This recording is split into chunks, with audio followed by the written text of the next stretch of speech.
যুদ্ধ বন্ধ নিয়ে নতুন ঘোষণা দিলেন মার্কিন প্রেসিডেন্ট ডোনাল্ড ট্রাম্প। জানান, যুদ্ধ বন্ধের সিদ্ধান্ত ইসরায়েলের প্রধানমন্ত্রী বেনিয়ামিন নেতানিয়াহুর সঙ্গে যৌথভাবে নেবেন তিনি।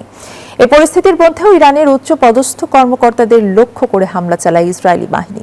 পাল্টা ইসরায়েলের বিভিন্ন স্থাপনাও কেঁপে ওঠে ইরানের ড্রোন এবং ক্ষেপণাস্ত্র হামলায়। এমনকি মধ্যপ্রাচ্যের দেশগুলোতেও হামলা চালিয়ে যাচ্ছে তেহরান।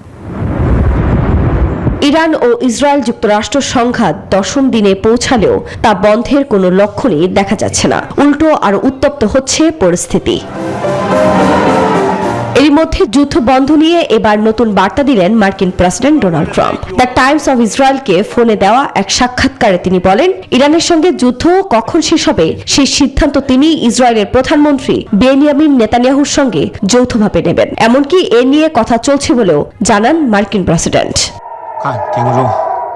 ওদের স্বপ্ন পূরণে পাশে থাকতে পেরে আমরা গর্বিত। এদিকে যুদ্ধক্ষেত্রের পরিস্থিতি দিন দিন আরো নাজুক হচ্ছে। তেলের ডিপোর পর ইরানের উচ্চ পদস্থ কর্মকর্তাদের লক্ষ্য করে নতুন করে আগ্রাসন শুরু করেছে ইসরায়েলি বাহিনী। সোমবার সর্বোচ্চ নেতাকে লক্ষ্যবস্তু করার ঘোষণার পরপরই হয় এ হামলা। এমনকি লেবাননের হিজবুল্লাহ নির্মূলের অজুহাতে সাধারণ মানুষকে লক্ষ্যবস্তু করছে ইসরায়েল। এতে এখন পর্যন্ত প্রাণ গেছে বহু মানুষের, বাস্তুচ্যুত হয়েছেন 5 লাখের বেশি।